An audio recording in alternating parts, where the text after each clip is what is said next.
이제는 정말 한계입니다. 더는 못 참겠어요. 그런데 어떻게 대응하지 모르겠다 라는 분들이 저한테 찾아오십니다. 혹시 직장에 다니시는 분들 지금 이러한 상황에 처해있진 않으신가요? 직장 내 괴롭힘 그냥 참고 넘어가시면 되는 일일까요? 아닙니다. 방치하면 상황은 더 악화되고 증거도 사라지고 결국 법적으로 아무 조치도 할 수 없게 됩니다.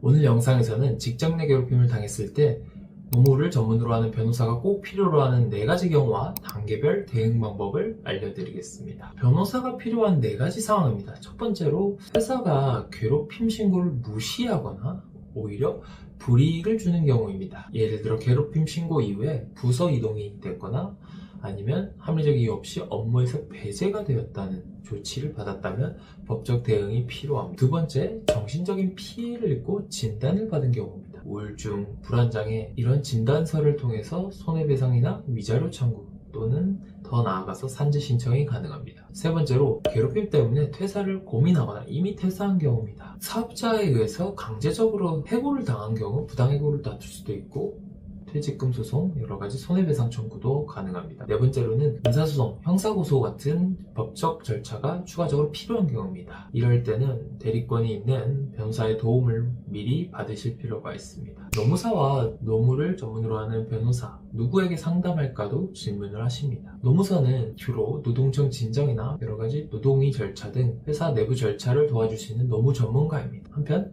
법원 소송이나 형사고소, 여러가지 손해배상 청구 같은 경우 추가적인 법적 다툼이 예상된다면 노무 변호사의 도움이 필요합니다. 그럼 이제는 이러한 설명을 들었으니까 단계별로 어떻게 대응해야 되는지 말씀을 드리겠습니다. 첫 번째로 가장 정말 다 필요 없이 중요한 거는 증거 확보 과정입니다. 카톡이나 이메일, 녹취 받을 수 있다면 동료의 증언까지 모두 모아 놓으셔야 됩니다. 증거가 없으면 주장으로는 이길 수가 없습니다. 두 번째, 회사 내부 신고를 서면으로 진행합니다.